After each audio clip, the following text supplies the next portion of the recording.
Hi friends, welcome back to Raji cooks. ఈరోజు మనం ఎంతో కమ్మగా ఉండే స్వీట్ని చేసుకుందాం. అది కూడా విరిగిన పాలతో. అంతేకాదు చాలా టేస్టీగా ఉంటుంది. ఎవరు తిన్నా బయట నుంచి తెచ్చారా అని కూడా అడుగుతారు. అంత కమ్మగా నోట్లో వేసుకుంటే వెన్నెలా కరిగిపోతుంది. మరి పదండి వీడియోలోకి. ఫస్ట్ టైం కనుక నా వీడియో చూస్తున్నట్లయితే ప్లీజ్ సబ్స్క్రైబ్ మై ఛానల్. ఇలా విరిగిన పాలల్లోంచి వాటర్ని సెపరేట్ చేసుకుని ఇప్పుడు ఒకసారి వాటర్తో వాష్ చేసుకోవాలి. అలాగే నేను ఇది క్లాత్లో వేసుకుని కొద్దిగా పిండుకుని పక్కకు పెట్టుకున్నాను. ఇప్పుడు స్టవ్ ఆన్ చేసుకుని కళాయి పెట్టుకొని ఈ మిశ్రమాన్ని ఇందులో వేయాలి. ఆ తర్వాత హాఫ్ కప్ బెల్లం తురుముని యాడ్ చేసుకోవాలి. బెల్లం వద్దనుకుంటే షుగర్ను కూడా యూస్ చేసుకోవచ్చు.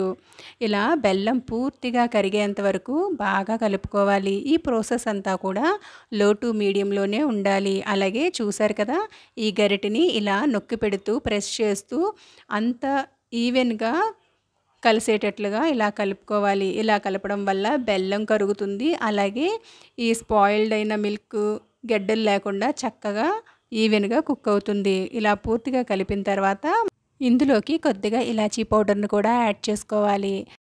నేను ఇక్కడ యూస్ చేసిన మిల్క్ గేదె పాలు, అందుకే ఇంతగా గీ సెపరేట్ అవుతుంది. మీరు మామూలుగా ఫ్యాట్లెస్ మిల్క్ వాడుతున్నట్లయితే 1-2 స్పూన్స్ గీ యాడ్ చేసుకున్నట్లయితే బాగా వస్తుంది. అలాగే ఏ కప్పుతో అయితే బెల్లం తీసుకున్నామో అదే కప్పుతో మనం మిల్క్ పౌడర్ను కూడా ఇక్కడ తీసుకుని ఇందులో యాడ్ చేస్తున్నాము. ఈ మిల్క్ పౌడర్ను కూడా యాడ్ చేసుకుని బాగా కలపాలి.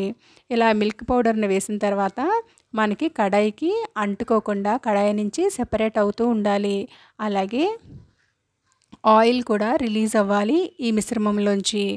అప్పుడే మనకి రెడీ అయినట్లు. ఇలా చూసారు కదా, కడాయికి అంటుకోకుండా ఉంది. ఇప్పుడు ఒక ప్లేట్ తీసుకుని గీ అప్లై చేసుకుని ఈ మిశ్రమాన్ని ప్లేట్లోకి వేసుకుని ఈవెన్గా స్ప్రెడ్ చేసుకోవాలి. ఇలా స్ప్రెడ్ చేసుకున్న తర్వాత మనం ఏమన్నా గార్నిష్ చేసుకోవాలనుకుంటే జీడిపప్పుతో కానీ బాదంతో పిస్తాతో దేనితోటైనా గార్నిష్ చేసుకుని మనకు నచ్చిన షేప్స్లో మనం కట్ చేసుకోవచ్చు. ఇలా పూర్తిగా చల్లారిన తర్వాత ఇప్పుడు వీటిని సెపరేట్ చేసుకోవడమే. ఇంతేనండి. చాలా అంటే చాలా ఈజీగా ఉంది కదా ఈ స్వీట్ రెసిపీ. మీరు తప్పకుండా ట్రై చేసి మీకు ఎలా వచ్చిందో నాకు కమెంట్ సెక్షన్లో తెలుపగలరు. మీకు ఈ వీడియో నచ్చినట్లయితే లైక్ చేయండి, షేర్ చేయండి. మరిన్ని వీడియోస్ కోసం నా ఛానల్ని సబ్స్క్రైబ్ చేసుకోండి.